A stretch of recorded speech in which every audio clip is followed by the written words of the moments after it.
Bonjour à toutes et à tous et bienvenue pour l'épisode 4 de la première saison sur la parentalité et la coéducation. Alors aujourd'hui, nous allons nous centrer sur un thème spécifique qui est l'attention et la concentration à l'heure des écrans.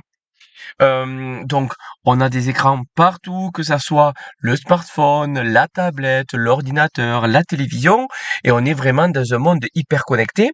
Donc, on va essayer de réfléchir comment on va pouvoir préserver et développer l'attention de nos enfants, notamment dans les apprentissages scolaires, dans un monde vraiment hyper connecté comme le nôtre. Alors, vraiment l'attention, c'est une compétence essentielle et qui se cultive. Ce n'est pas un don inné figé, l'attention. C'est vraiment une capacité qui se développe et s'entraîne tout au long de l'enfance et de l'adolescence. C'est comme un muscle, vraiment. Et donc, on peut réaliser des exercices qui vont nous permettre de développer cette attention. On va, on va en parler, hein, justement, des exercices qu'on peut réaliser. Mais aujourd'hui, le problème, c'est que vu que nos enfants évoluent dans un environnement numérique, hem, cet environnement numérique, le problème, c'est qu'ils sollicitent constamment leur attention et surtout de façon fragmentée. On va avoir une notification, on va avoir une vidéo courte, on va avoir des contenus rapides, on va avoir, un texto qui arrive, un message WhatsApp, et cetera. Et tout ça, ça crée des habitudes de consommation, qui peuvent impacter leur capacité à se concentrer durablement. Bon, mais, en ayant fait ce constat-là, très bien, on a fait ce constat, mais croyez-moi, on peut faire quelque chose, que ça soit un professeur, que ça soit n'importe quel éducateur, ou un parent qui est éducateur aussi. Voilà, on peut accompagner donc nos enfants sur ce chemin tortueux du numérique, tout en privilégiant, tout en plutôt développant l'attention de nos enfants. Alors, ce que changent les écrans dans notre cerveau. Alors là, je me suis appuyé bien sûr sur les neurosciences. Alors déjà, il y a une stimulation dopaminergique, c'est-à-dire que on va avoir les écrans qui vont activer ce circuit de la récompense et donc du coup et donc notre corps va libérer de la dopamine.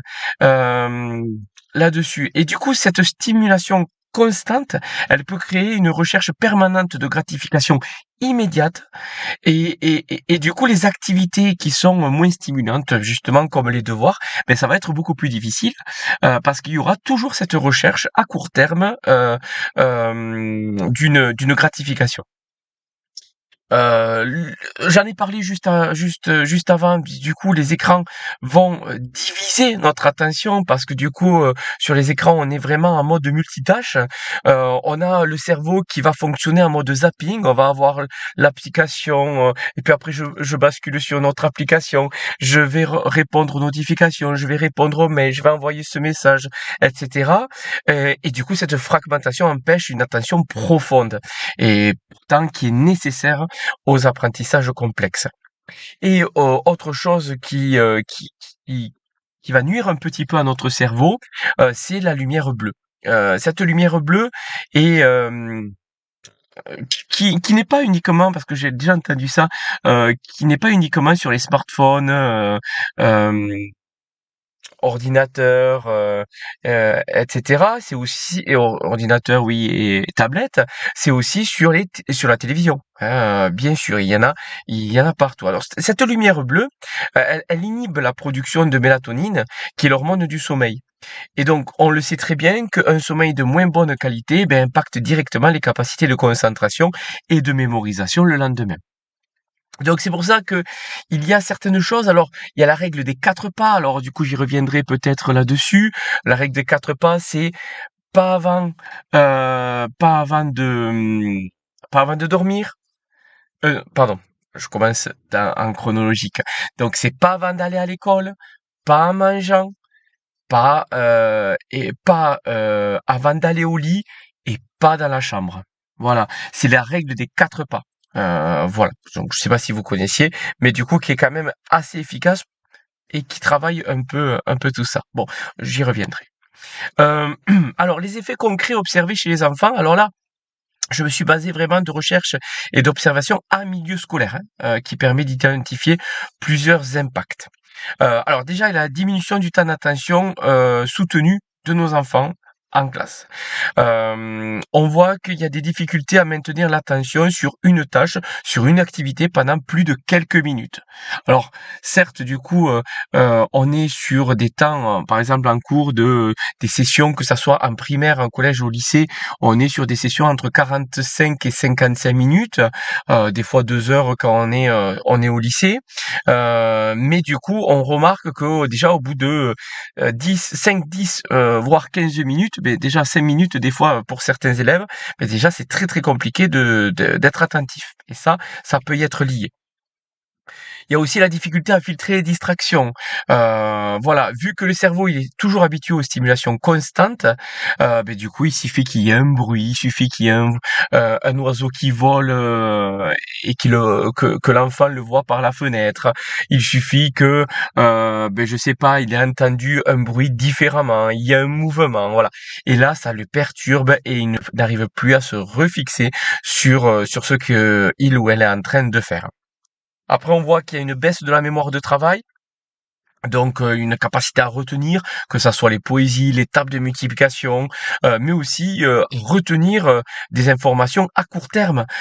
Donc on lit un problème, on le lit, on essaye de le résoudre et en fait on se rend compte que ce qu'on a lu sur la première phrase, ça peut être juste un problème de 3-4 phrases, sur la première phrase, du coup c'est pas retenu. Et donc ça, bien sûr, c'est un problème lié à l'attention et qui peut être lié aux écrans. Voilà. Alors, quels sont les temps recommandés selon l'âge? Alors là, j'ai essayé de brasser un peu toutes les recommandations, que ça soit par les organismes de santé, par les pédiatres, par plusieurs spécialistes. Je pense au docteur Serge Tisseron qui était parti sur 3, 6, 9, 12. Alors un peu plus développé parce que il parlait du coup du pas d'écran, mais aussi pas d'internet, pas de console, en fait, selon les âges. Moi, je rentre pas dans ça parce que moi, l'idée, c'était, et puis je pouvais pas faire non plus une vidéo d'une heure, mais c'était aussi de rentrer sur les apprentissages, l'attention et la concentration. Hein, voilà. Mais pour faire un petit point, avant 3 ans, vraiment, il est recommandé de ne pas mettre d'écran. Parce que là, le cerveau, il se développe à travers toutes les interactions humaines. Voilà, le jeu libre et l'exploration sensorielle du monde réel. C'est là où il va vraiment, on va parler comme ça, il va se câbler. Le cerveau va se câbler énormément, énormément, énormément.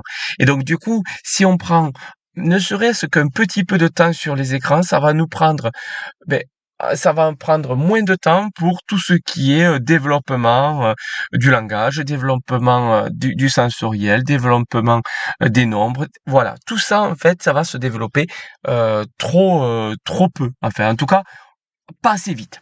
On va le dire comme ça.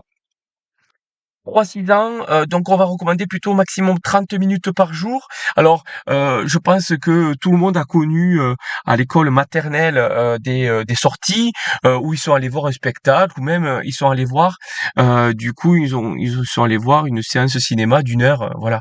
Alors, ça veut pas dire que je marque maximum 30 minutes par jour, qu'ils ne peuvent pas regarder, un week-end, ou, une fois de temps en temps, c'est-à-dire une fois chaque vacances, un petit court-métrage d'une heure. Bien sûr que non. Là, en fait, c'est maximum 30 minutes par jour si on veut limiter chaque jour, en fait. Voilà.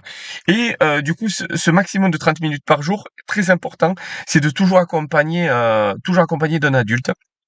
Heu et de privilégier les contenus éducatifs de qualité, éviter l'usage passif.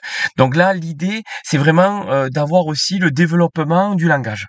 C'est et aussi, d'avoir ce côté: «Est-ce que mon enfant a bien compris ce qui s'est passé dans le dessin animé que vous lui montrez?» et cetera. Parce que des fois, nous, en tant qu'adultes, ça paraît, n logique, normal, de comprendre cette situation-là. Or là, pour un enfant de 3-6 ans, qui est en maternelle et qui, n'a pas notre passif, il ne le prend pas forcément comme ça.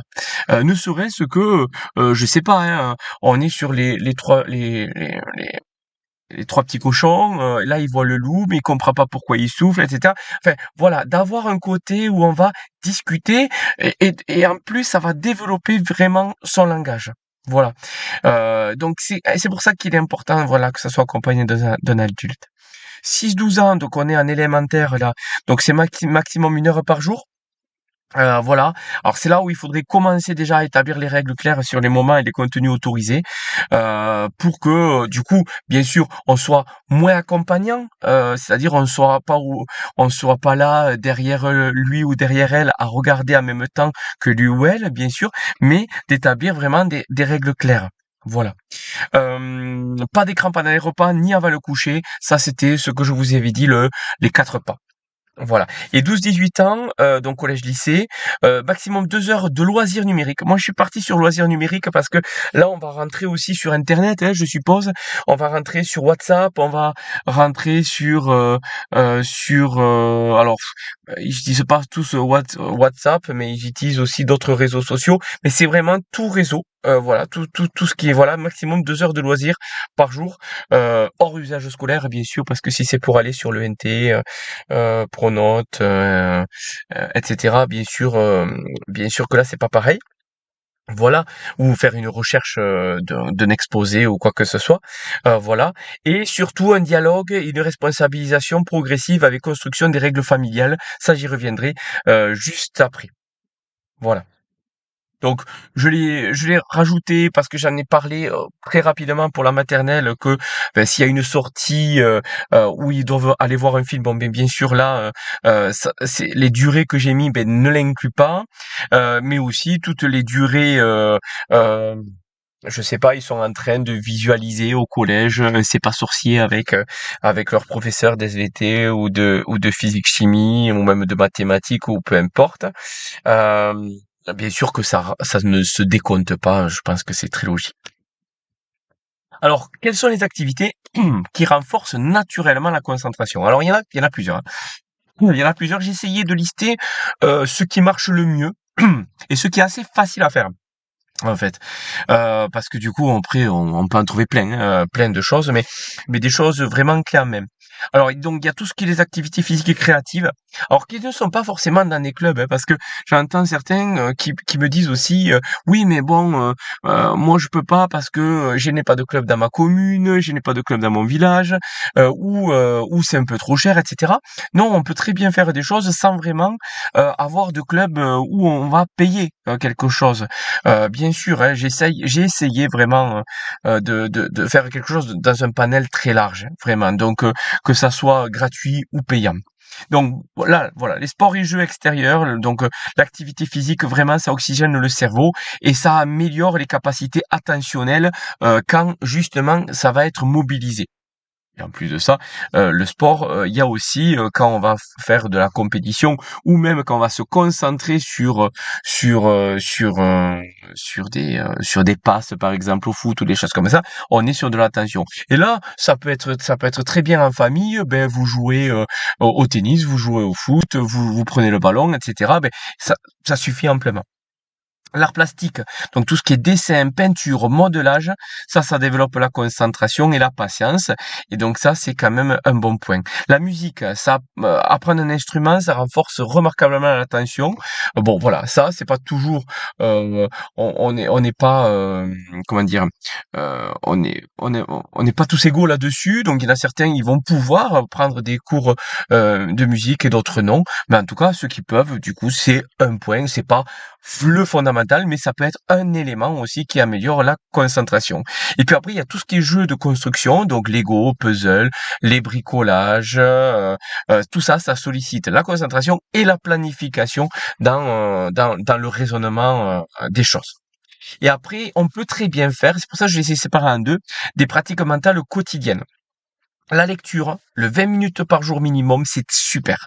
Et c'est pour ça que moi, je prône hein, que ça se fasse vraiment partout, dans toutes les familles. Surtout que maintenant, on est dans une ère où on a des bibliothèques participatives, des bibliothèques de ville, de village. Voilà, on les retrouve. On a les bibliothèques municipales aussi qui sont à très bas prix aussi. On a des bibliothèques à l'intérieur des écoles, collèges, lycées. Donc voilà, on a quand même pas mal de choses, du coup, et les 20 minutes par jour minimum, ça c'est un exercice d'attention pardon, par excellence. Les jeux de société qui développent en plus d'un côté familial, d'un côté où on se soude tous, mais ça développe aussi la concentration, la stratégie et les interactions sociales. La cuisine, le fait de partager cette cuisine ensemble, on se met dans la cuisine, allez, on va faire un gâteau, on va faire, euh, on va faire un plat salé, on va faire quelque chose comme ça. Mais ça, c'est super parce que ça permet de suivre une recette qui demande attention et surtout séquençage et patience. Le séquençage que l'on a, c'est, allez, le premier, on fait quoi? Ben, on va préchauffer le four. Deuxième, on fait quoi? Etc. Voilà. Et la méditation pour enfants, alors on retrouve des méditations qui sont pas mal, notamment dans les méditations guidées qu'on peut retrouver sur des différentes plateformes, dont celle où je suis en train de publier cette vidéo, mais aussi il y a des applications. Alors on pourrait se dire ah oui mais on utilise du coup l'ordinateur ou ça. Non, c'est-à-dire on utilise le côté méditation guidée, c'est-à-dire le côté oral, mais en fait, on l'éteint. Enfin, on l'éteint. On éteint, oui, on éteint l'écran. Mais par contre, on a quand même le son où on se met avec des écouteurs et on a ce son-là. Et ça, c'est des exercices courts qui permet justement d'avoir une concentration sur sa respiration, une concentration sur soi-même pour mieux se connaître, pour mieux appréhender son corps, qui est très important, qui est très important. Alors, il faut aussi créer un environnement propice à la concentration, bien sûr. Alors, un espace dédié aux devoirs, ça c'est vraiment bien. Si on peut, hein, bien sûr, mais c'est vrai que l'idée, c'est vraiment d'avoir un coin calme, bien éclairé, avec le matériel nécessaire à portée de main, rangé et sans distraction visuelle. Alors si on peut, c'est vrai que si on a d'autres enfants et puis du coup ils sont en train de jouer des enfants qui sont en plus bas âge, c'est pas toujours évident. Je le conçois complètement, mais du coup d'essayer surtout de limiter tout ce qui est distraction visuelle, donc tout ce qui est téléphone, tablette et tout ça, et voilà, on aura déjà gagné un bon bout. Téléphone hors de vue, ouais, même éteint ou retourné. Un smartphone sur la table, ça réduit la concentration parce qu'à un moment donné, on aura envie de le prendre dans la main, on aura envie de regarder alors qu'il n'y a pas eu de notification ni rien du tout. Voilà, donc on le range dans un tiroir ou dans une autre pièce pendant ce moment de travail ou ce moment où on a envie de se concentrer avec un livre ou autre. Voilà. Et la technique Pomodoro qui marche bien, notamment pour les examens, marche bien pour la concentration. Du coup, c'est la même chose. C'est-à-dire, on fait 20-25 minutes de concentration intense et 5 minutes de pause. Et ça permet justement d'arriver à se concentrer, à muscler cette concentration et cette attention, tout en ne s'épuisant pas, bien sûr. Voilà. Donc les zones sans écran avant le coucher, ouais, ça c'est très important. Alors l'idéal vraiment, et je sais que c'est pas toujours évident, mais l'idéal ça serait vraiment que ça soit une règle d'or familiale et que tout le monde joue le jeu. Voilà. Si tout le monde joue le jeu, même les parents, ben du coup ça va être bien accepté par tous et ça peut être pas mal. Et en plus de ça, ça peut créer aussi un lien supplémentaire. C'est-à-dire que si on se dit à 19h30, extinction des écrans, toute la famille range ses appareils dans un espace commun, cuisine, entrée, même les parents. Donc c'est pas les enfants qui font, voilà. Si on peut, je dis bien, hein, parce qu'il y en a certains qui doivent travailler juste après avec leur écran. Bon, je comprends, hein, ils attendent que leurs enfants aillent se coucher, et puis ça je comprends. Donc c'est si on peut, et le mieux possible, le maximum possible. Et là, on se fait un petit rituel. En fait, on se fait un rituel lecture. On peut faire un rituel discussion calme qui permet de parler de différents sujets avec son enfant, qui permet aussi de s'intéresser sur ce qu'il a vécu, autre que pendant le repas. Du coup, ça peut être vraiment un moyen ou de parler sur un thème. Ça peut être vraiment, vraiment pas mal.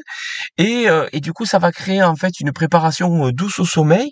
20h30, on se met on est au coucher pour l'enfant. On a et là, on aura clairement un endormissement facilité et un sommeil vraiment de meilleure qualité. Et là, vraiment, cette simple habitude améliore considérablement la qualité du sommeil et donc par ricochet les capacités de concentration le lendemain. Alors, comme je l'ai dit tout à l'heure aussi, c'est toujours compliqué, à l'adolescence, surtout à l'adolescence, mais même avec des enfants aussi, c'est toujours un peu compliqué, mais heu, sur, hem, sur les règles, c'est-à-dire que soit il y aura nos adolescents voudront aller à l'encontre de ces règles, où ils voudront vraiment, ils vont vous tester quoi. Ils vont vous dire: «Non mais de toute façon moi je veux pas et puis de toute façon, tu qu'un papa ou t'es qu'une maman ou t'es qu'un père ou une mère indigne» et cetera. Bon voilà, ils vont en plus nous faire, culpabiliser. Ce qui va fonctionner parce que quand on va voir d'autres familles à côté, ils vont dire: «Ah oui, non, nous on le laisse» et cetera et donc voilà, on va culpabiliser énormément. Alors là, l'idée vraiment c'est, hem, que vous soyez en accord avec vous, ça c'est clair et si vous voulez ça, beh, vous le faites, mais surtout pour pas que ça en devienne la guerre tous les jours avec votre enfant, heu, il faut avoir quand même des règles, ça c'est sûr, il les faut, mais plutôt que de les imposer, je conseille plutôt une approche de co-construction. Voilà. Donc, d'abord, dialoguer sur les enjeux, expliquer pourquoi la concentration est importante pour leur réussite et leur bien-être, et partager des découvertes scientifiques que vous avez vues, même avec cette vidéo, ou même du coup regarder hein, sur Internet des choses qui expliquent quel est l'intérêt pour lui ou pour elle d'avoir ces règles-là, de les co-créer, ces règles familiales, plutôt que de les créer vous-même, de les co-créer parce que du coup, votre enfant va participer à cette élaboration. Et donc, on le sait tous que quand on a l'enfant qui participe, mais il s'y projette plus sur ces règles-là. Il comprend les tenants et les aboutissants de ces règles. Voilà. Et même si, on les a co-construites, il faut vraiment se mettre d'accord que quoi qu'il arrive, il va y avoir des problèmes. Donc voilà, il va y avoir des problèmes, mais c'est pas grave. On évalue les problèmes et on les ajuste et on fait des points réguliers ensemble en famille en disant: «Beh, qu'est-ce qui fonctionne? Qu'est-ce qui est difficile? Comment adapter les règles?» Et voilà et on sera pas en guerre. On aura quand même des règles sur, tout le numérique et cetera et pour le bien-être de nos enfants sur l'attention et tout, donc c'est du gagnant-gagnant, vraiment. Donc en résumé, donc pour cultiver l'attention à l'ère numérique. Donc déjà, j'espère que, là vous avez compris, que les écrans modifient réellement le fonctionnement cérébral. Donc l'idée, c'est de limiter et pas d'interdire, je pense pas. Ça irait à l'encontre vraiment, de la nouvelle ère en fait et de la continuité de notre société. Donc moi je pense que puis surtout que les différents métiers seront de plus en plus numériques. Donc bon, moi je vois pas en quoi interdire serait bien, mais limiter oui. Qu'on peut entraîner la concentration, avec, plusieurs choses et qu'il faut surtout protéger le sommeil. Vraiment l'attention, c'est un trésor qui est à préserver. Voilà et on a le pouvoir d'accompagner nos enfants vers une relation équilibrée avec les écrans, tout en développant leur capacité à se concentrer profondément. Voilà. Donc ça, c'est très important parce que c'est un investissement précieux pour leur réussite scolaire, leur créativité et leur bien-être futur. Voilà. J'espère que ça vous a bien aidé cette vidéo. N'hésitez pas à me laisser un commentaire, n'hésitez pas à mettre un j'aime ou n'hésitez pas à vous abonner à ma chaîne. Voilà. Allez, je vous laisse. Passez une bonne journée et à très vite. Au revoir.